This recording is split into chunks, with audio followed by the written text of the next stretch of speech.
നമസ്കാരം, സെബാസ്റ്റ്യനാണ്. Technical high school അഡ്മിഷനുമായി ബന്ധപ്പെട്ട date എല്ലാവരും ശ്രദ്ധിച്ച് കാണുമെന്ന് കരുതുന്നു. 3/4/2024, അതായത് ഈ മാസം 3/4/2024 ലാസ്റ്റ് ഡേറ്റ്. ആപ്ലിക്കേഷൻ ഓൺലൈനായിട്ടാണ് സമർപ്പിക്കേണ്ടത്. കേരളത്തിലെ 39 ടെക്നിക്കൽ ഹൈസ്കൂളുകളുള്ളതായിട്ട് DTയുടെ വെബ്സൈറ്റിലുണ്ട്. ഈ സ്കൂളുകളിലേക്കുള്ള അഡ്മിഷനൊക്കെ ഓൺലൈനായിട്ടാണ് പ്രോസസ്സ് ചെയ്യുന്നത്. ആപ്ലിക്കേഷൻ ഓരോ സ്കൂളിലും സെപ്പറേറ്റ് ആയിട്ടാണ് കൊടുക്കേണ്ടത്. അതായത് തിരുവനന്തപുരം ജില്ലയിൽ തന്നെ 2 ടെക്നിക്കൽ ഹൈസ്കൂളുകളിലേക്ക് അഡ്മിഷൻ ആഗ്രഹിക്കുന്നുണ്ടെങ്കിൽ 2 ഓൺലൈൻ ആപ്ലിക്കേഷൻ കൊടുക്കേണ്ടതുണ്ട്. മറ്റൊരു ജില്ലയിലെ ഒരു സ്കൂളാണ് നോക്കുന്നതെങ്കിൽ അതും ഇതുപോലെ തന്നെയാണ്. അപ്പോൾ ഏത് സ്കൂളുകളിലൊക്കെയാണ് അഡ്മിഷന് വേണ്ടി ശ്രമിക്കുന്നത് ആ സ്കൂളുകളിലൊക്കെ സെപ്പറേറ്റ് ആപ്ലിക്കേഷൻ കൊടുക്കണം എന്നുള്ളതാണ് ശ്രദ്ധിക്കേണ്ട ഒരു വിഷയം.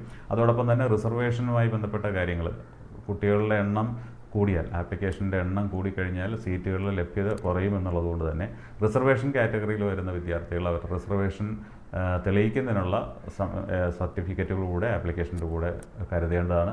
അപ്പോൾ ഇതൊക്കെ സംഘടിപ്പിച്ച് ആപ്ലിക്കേഷൻ അയക്കേണ്ട ഡേറ്റ് 3/4/2024. ഒരു കാര്യം കൂടെ പറഞ്ഞോട്ടെ, സാധാരണ വിദ്യാഭ്യാസ മേഖലയിൽ നിന്ന്, അതായത് സാധാരണ സ്കൂളുകളിൽ നിന്ന് 8, 9, 10 പഠിച്ചിറങ്ങുന്ന വിദ്യാർത്ഥികളെ സംബന്ധിച്ചിടത്തോളം കിട്ടുന്ന അതേ സൗകര്യങ്ങൾ തന്നെയാണ് ഇവിടെയുള്ളത്. പക്ഷേ ടെക്നിക്കൽ ഹൈസ്കൂളിൽ വരുമ്പോൾ അതിന് പുറമെ കുറച്ച് കാര്യങ്ങൾ കൂടെ അധികമായിട്ടുണ്ട് എന്നുള്ളതാണ്. അതായത് സാധാരണ സ്കൂളുകളിലെ 8, 9, 10 സിലബസുകളിൽ പെടുന്ന സബ്ജക്റ്റുകൾക്ക് പുറമെ കുറച്ച് സാങ്കേതിക വശങ്ങൾ കൂടെ പഠിക്കാനുള്ള സാഹചര്യം ടെക്നിക്കൽ ഹൈസ്കൂളുകളുണ്ട്.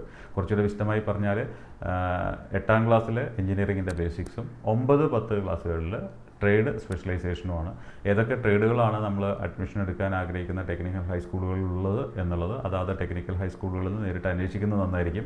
എന്ത് തന്നെയാണെങ്കിലും അഡ്മിഷൻ നടപടികൾ ഓൺലൈനായിട്ടാണ് നടക്കുക. ഓൺലൈൻ നടക്കുന്ന സമയത്ത് ഒരു സ്കൂളിൽ ലഭ്യമായിട്ടുള്ള സീറ്റുകളുടെ എണ്ണം ഇപ്പോൾ 50 ആണെന്ന് കരുതുക. അപ്പോൾ 50-ലധികം വിദ്യാർത്ഥികൾ വന്നിട്ടുണ്ടെങ്കിൽ അവിടെ അഡ്മിഷൻ പ്രൊസീജിയർ മുമ്പോട്ട് കൊണ്ടുപോകാനായിട്ട് അവിടെ ഒരു ആപ്റ്റിറ്റ്യൂഡ് ടെസ്റ്റ് ഉണ്ടാകാനുള്ള സാധ്യതയുണ്ട്. അത്തരത്തിലുള്ളൊരു ആപ്റ്റിറ്റ്യൂഡ് ടെസ്റ്റ് നടക്കുന്നുണ്ടെങ്കിൽ അതിൻ്റെ ഡേറ്റും ഷെഡ്യൂളിൽ പറഞ്ഞിട്ടുണ്ട്.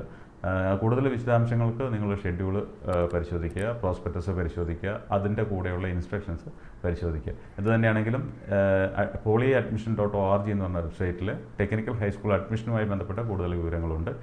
ഒരു കാര്യം കൂട്ടിച്ചേർക്കേണ്ടത്, സാധാരണ 8, 9, 10 വിദ്യാഭ്യാസം കഴിഞ്ഞ് പുറത്തേക്ക് ഇറങ്ങി 10ാം ക്ലാസ് കഴിഞ്ഞതിന് ശേഷമാണ് ഒരു ട്രേഡ് സ്പെഷ്യലൈസേഷനെ കുറിച്ച് പലരും ആലോചിക്കുന്നത്. അതിനുശേഷമാണ് ITA, പോളി അങ്ങനെ തുടങ്ങി സാങ്കേതിക മേഖലയുമായി ബന്ധപ്പെട്ട വിദ്യാഭ്യാസം തുടങ്ങുന്നത്.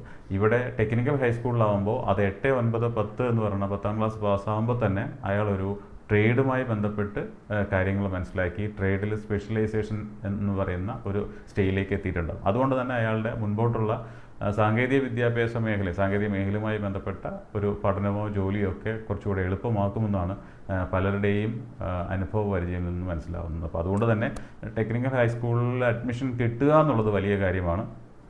തീർച്ചയായും സാധാരണ പോലെ തന്നെ സ്കൂളിൽ പഠിക്കുന്നത് പോലെ തന്നെയാണ്, അമിത ചെലവൊന്നും പാരൻസിന് വരുന്നില്ല എന്നുള്ളത് കൊണ്ട് തന്നെ അഡ്മിഷൻ സമയത്ത് നേടിയെടുക്കാൻ കഴിയുക എന്നുള്ളത് വലിയ കാര്യമാണ്. അപ്പോൾ എല്ലാവർക്കും അവരാഗ്രഹിക്കുന്ന പോലുള്ള അഡ്മിഷൻ സാധ്യമാവട്ടെ എന്ന് ആശംസിച്ചുകൊണ്ട് നിർത്തുന്നു. Thank you.